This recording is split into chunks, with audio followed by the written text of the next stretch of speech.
Welcome to The Change Starts Here. I'm your host, Dustin Odham. And today we're talking about the last three behaviors of the speed of trust. These behaviors, listen first, keep commitments, and extend trust, are powerful, practical actions that can transform relationships, enhance school culture, and strengthen the foundations of trust in your communities. So let's start with listen first.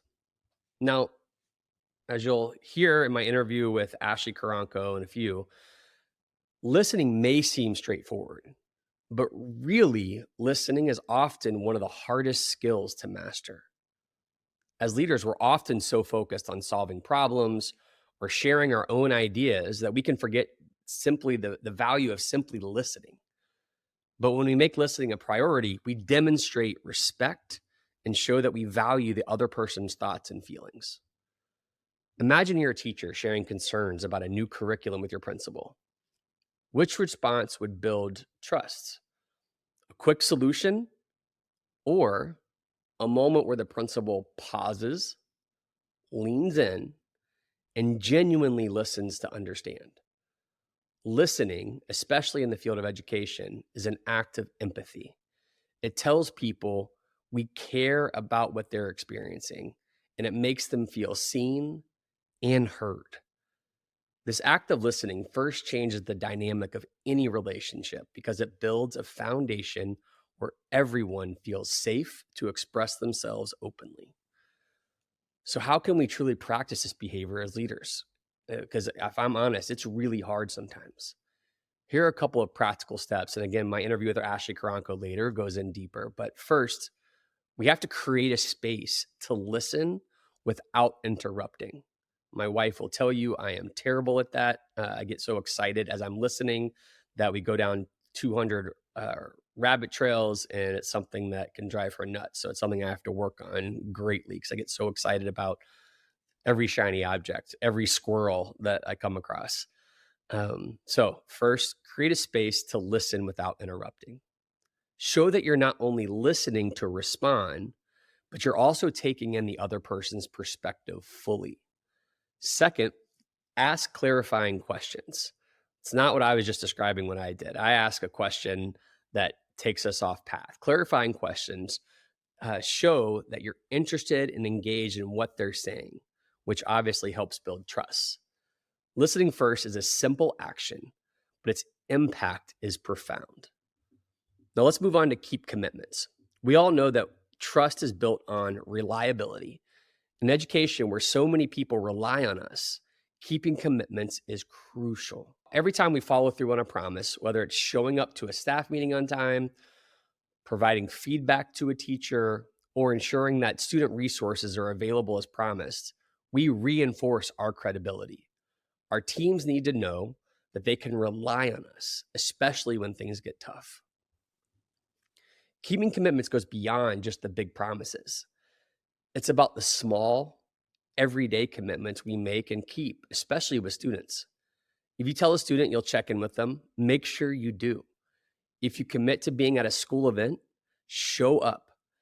If something truly unavoidable prevents you from following through, communicate it.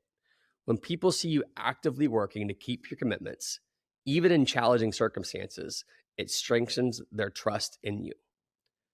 A great way to practice this behavior is by being intentional about the promises we make. As leaders, we're often eager to help, but taking on too many commitments can lead to broken promises. I don't know about you all, but that's something that I've always struggled with. I get so excited to be able to engage with somebody and try to help them that if I don't slow down and think through what I'm committing to and create a system that helps me follow through on those commitments, I leave a lot of folks hanging, and that hurts trust in a big way. So prioritize what's most important and make sure you follow through. When people know that you take your commitments seriously, they feel safe to invest their trust in you. Finally, let's talk about extend trust. Extending trust can be intimidating because it requires a level of vulnerability. We have to let go of some control. Knowing there's a chance that someone might not meet our expectations is scary. But here's the powerful thing about extending trust. When you give trust to others, they tend to rise up to meet it. It's a positive cycle. When we show people that we believe in them, It encourages them to believe in themselves. Again, I know I like to repeat things, but this is the line that I care about deeply. When we show people that we believe in them, it encourages them to believe in themselves. In schools, extending trust means empowering teachers, staff, and even students. It's allowing them the space to make decisions and take ownership. For example, you might extend trust to a teacher to design or lead a professional development session, or to a group of students to plan a community service project. In doing so, you're saying, I believe you have the capabilities, and I trust you to follow through. This is incredibly powerful because it fosters a culture of responsibility and initiative. Of course, extending trust doesn't mean being hands off. It means setting clear expectations, providing support, then giving people the freedom to execute. When people know that they're trusted, they're more likely to take their roles seriously, put in effort, and even go above and beyond. Extending trust can certainly be a risk, but the payoff is so worth it, both in terms of results and relationships. So, to recap briefly, today we covered 3 vital behaviors that help build and maintain trust in any school or organization. The first one is listen first. Prioritize understanding to make people feel valued. Second, keep commitments. Be reliable and intentional with your promises. And finally, extend trust.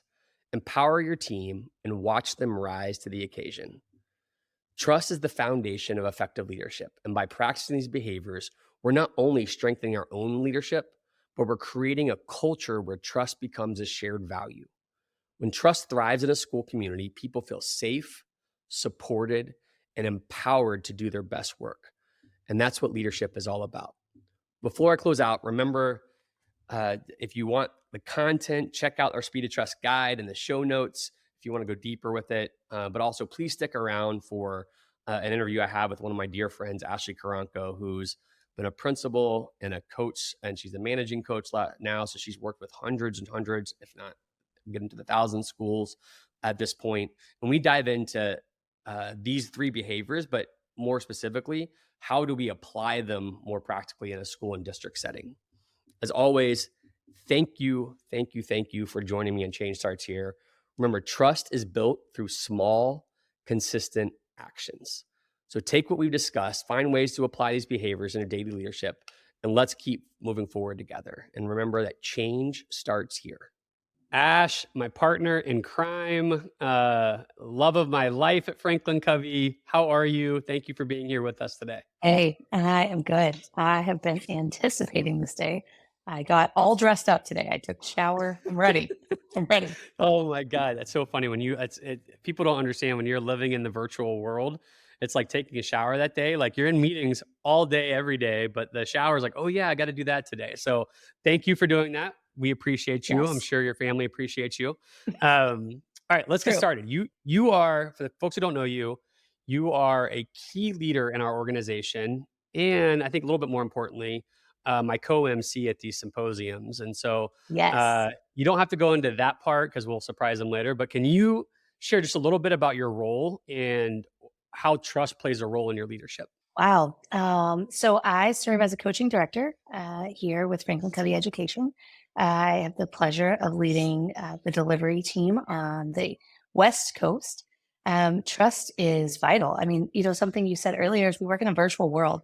What you don't get to do in our world is walk by somebody's cubicle, stop in a classroom, and build face-to-face body language trust. So it's all built over Zoom. And I would say there's no way I could do this job without a major focus on trust. Yeah, well, I think something that you and I have to get good at is listening, right? It's something that it's hard sometimes because we just want to talk and dive in and solve problems.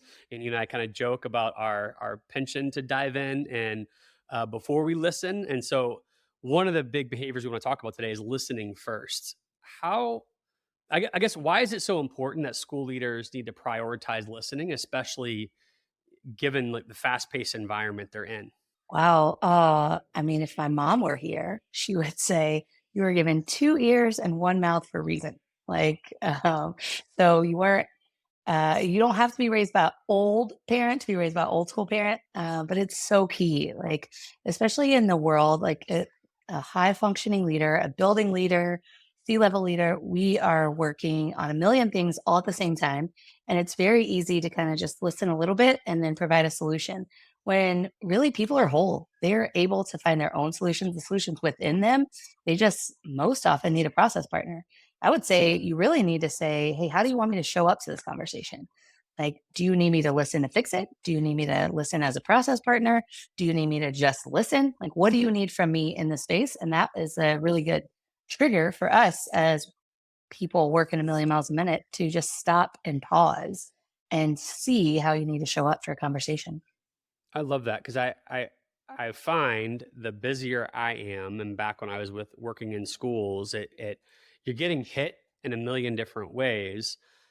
And so I guess, there's oftentimes if I think about weaknesses I've had where I believed I was listening, but I was not. How do you help people recognize if they are really listening? I think pausing to think about how do you want me to show up for you is a great way to start. Is there any other way to like check yourself to make sure that you're actually listening versus shaking your head and smiling and trying to be encouraging, but actually not connecting at all? Gosh, that's good. I think self awareness is key. For you to be able to be a good listener, you've got to be self aware. You got to know yourself. Like, when are you not your best self as a listener? I think a really good comparison, Dustin, is like storm surge. Like, when you're hit with the storm surge over and over again, when it's one thing after another, you know you're not going to be in your best shape to listen. Be honest with people. Like, say, hey, I can't have this conversation right now. Like, I need you to schedule some time in my calendar. Like, uh, you have to know yourself to know whether you're really listening. I just think back to, I used to say all the time, like when I was a principal, I'd be typing on my computer and then people come in, I'd say, go ahead, I'm listening. And I would see that I was typing what the people were saying instead of actually listening or working on the other thing. So if you know yourself, you would know, like, when am I able to listen to deep conversations? When do I need to pause? When do I need to say, hey, listen, this needs a different space? So I would say knowing yourself and creating a pause are two really good strategies. A third one would just be knowing the way that you show up.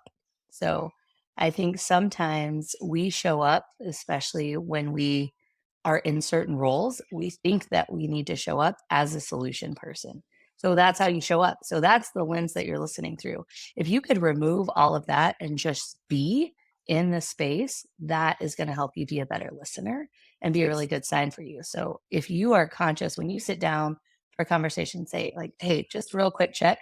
How am I showing up today?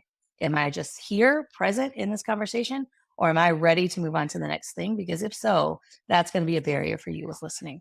So, you have been a principal. You have Yep. been a coach for us. You have Yep. are currently overseeing lots of coaches who impact hundreds of schools across the country, maybe over 1,000 or so. Have you seen the act of listening transform relationships, or particularly within schools? Right? Like, I think about this. Like, you're actually coaching someone, and you think the number one priority right now is just to listen, and they're like, I've got a million things I can do. I'm just going to work on listening. Have you seen that advice lead to tremendous growth? And if so, I'm curious about what example you have to share with us. Oh my gosh. Yes. Yes. Yes. Yes. So, just to go back to like our 7 habits content, when we teach habit 5, we tell people practice this with somebody that's important to you. So take it back into your world, practice it with somebody that is a relationship that's important, and say to them transparently, I'm working on myself. I'm working on truly listening, listening to understand before I try to be understood. And so when we have that conversation with that building leader, they just show up differently. Like, people are telling them things that they were never hearing before. The people were probably saying it all along, but they just weren't hearing it. And so I just think back to, I was coaching a school, a building leader that was towards the end of his career, and he was singularly focused on the one thing that he could really hang his hat on, kind of leaving his legacy. And so we had some executive coaching sessions, And he said at the end of those executive coaching sessions, where he was working on the way that he showed up, the leader that he was, because people only saw him as connected to that one thing that he was hanging his hat on. At the end, he said, you know what? If I would have had these earlier, I think I would have had a lot more life in me as a leader. And I think that my school would be getting different results because they're only focused on what I'm focused on because I haven't been listening. Like I've been charging forward with my own agenda. I wasn't hearing all the other areas that we could have been focusing on together as a school team. I love that. And that's the true nature of empowerment. And you don't think about it like that kind of empowerment. You actually don't think about it of how it could give you longer lifespan in your work. You can think of it, Yep. yeah, I can get more done, but really it brings joy, intentionality, and purpose, and it gives you longevity as opposed to Longevity. burnout, right?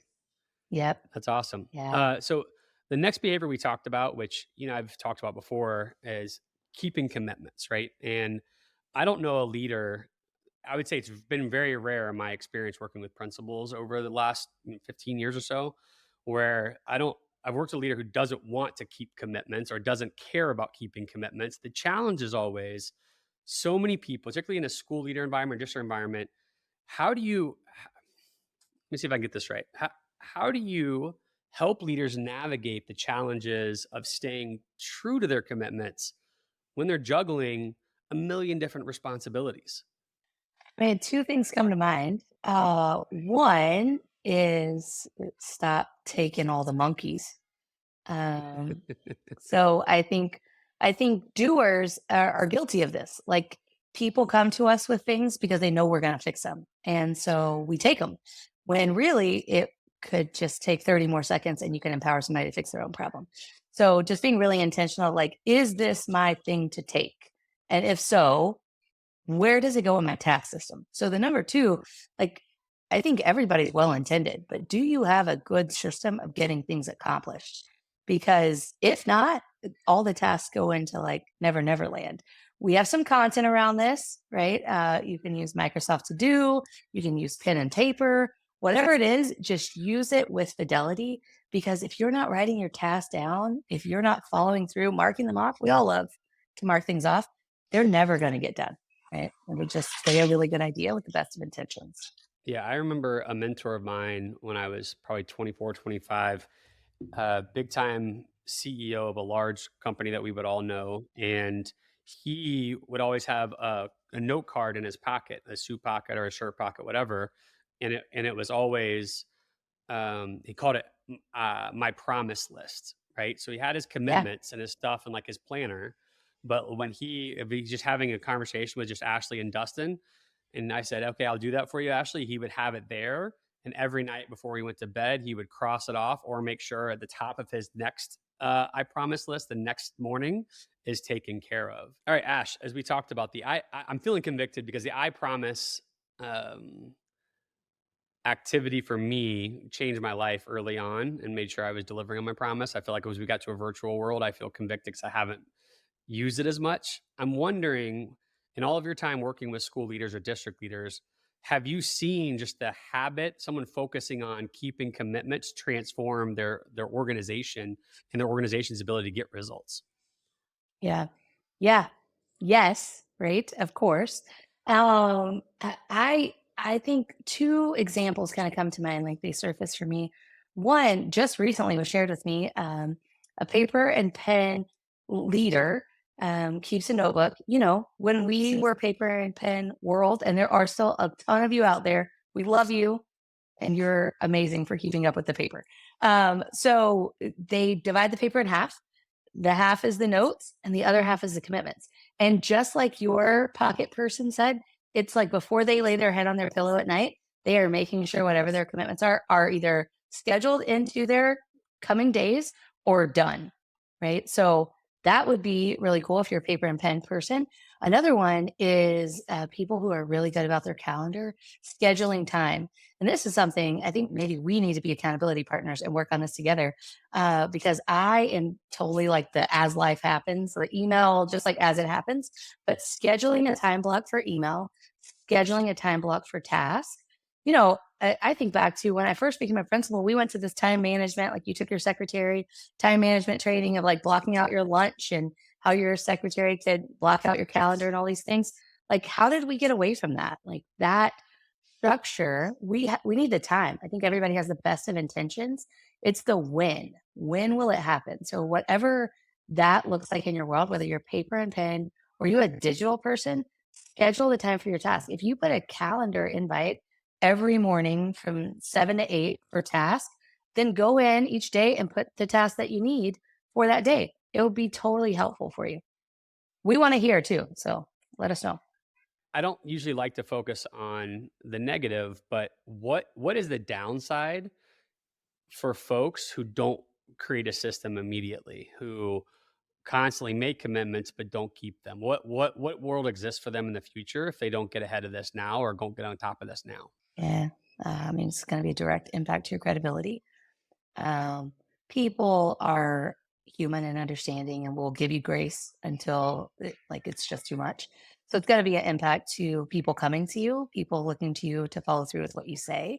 And then I think ultimately it leads to you feeling like an ineffective leader or an ineffective teammate because you're not pulling your weight. You're not seeing follow through on the things that you've committed to doing. So I think it's a twofold. Either way, it's a lose lose. Yeah, I think it's so critical. The last, this is another tough one. The last speed of trust behavior we're going to talk about is extending trust. And I mean, extending trust, especially when you're a new leader or in a high pressure leadership situation, it can feel risky, right? Because you're responsible for so many moving parts. So, how can educational leaders extend trust in ways that empower their teams while still maintaining accountability? Good one. That's a tough one. Um, I mean, I think about the cost of not, right? Kind of, we could say the cost of not doing any of these things, the cost of not having a task system, the cost of not extending trust. What's the quote? I'd rather extend trust and be let down, John Wooden, right? Every once in a while, than to mistrust and always feel like there's something missing. Um, I think you've got to extend it. And I think sometimes we hear this funny of like, I only trust people as far as I can throw them. And I almost feel like that's a disservice, right? Like that means like there's some point of distrust, right? Like depending on how strong you are, like at some point you're going to distrust them. Like what if we extended trust? What if we held people accountable all rolled into one? Like, what does that look like? A cadence, a regular cadence of open lines of communication and saying, hey, what can you commit to doing? And by when? Like, I'm asking you, I'm involving you, I'm extending it to you, and you have some skin in the game, right? Like, if we have regular cadences with the people that report to us, with the people that we are colleagues with, then one, you're building trust, you're getting to know them because you're getting to connect with them on a regular basis. They're getting to know you. So you're extending the trust. And then you all are working together, creating the space of accountability that's mutual, right? We have agreed to this. And so now moving forward, it'll be a quick win, a quick win, a quick win. And then you'll say, hey, here's a big project. I've been meeting with you for the past 6 months. I have full faith that you can do it. Let me know how I can support you. Yeah, so again, extending trust, some folks take it as like the only way I can extend trust, Ash, is say, here you go get it. However, in a high That's pressure true. environment, we have to have some accountability. So I like your Yep. idea of you just start with doing both, Yep. extending trust, but having just accountability as we learn each other's working styles so that we can make sure that as we grow, you can have the most trust you want, right? Yeah. Yeah, and I think I just do another plug for knowing yourself, right? Like know yourself, know where your triggers are, know where your pitfalls are, know where you tend to not extend trust, because then you can be mindful of it, right? So I know we try to like prevent repeat behaviors from happening in different situations, but everyone's different. You're a different leader today than you were yesterday. Yeah.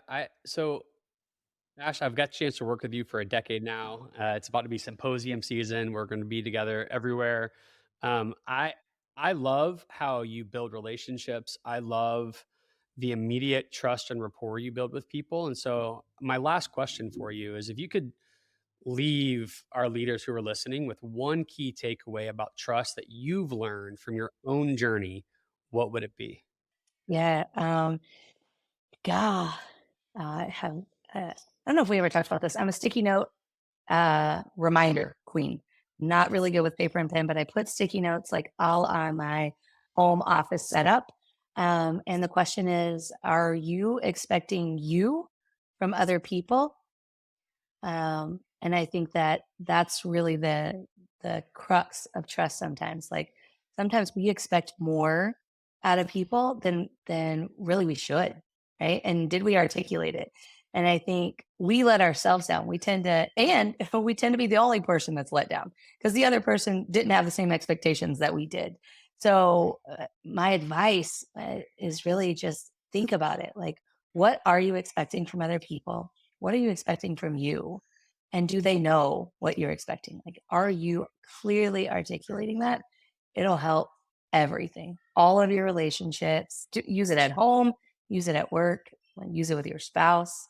Make sure they know what you're expecting. Make sure you know what they're expecting. And then your relationships will flourish. Yeah, well, I mean this sincerely. I think, again, if anybody could spend 5 minutes around you in a room with other people, they can tell pretty quickly that you live to create trust and you just do it naturally. And so it's awesome to have you on here. I will have you on here as many times as we're Look allowed, forward as to we it. can make work. And I look forward to spending the next couple months with you on the road. Yep. Sounds great. I'm looking forward to it. So All right, Ash. good to be with you. All right, see you. Bye. See ya.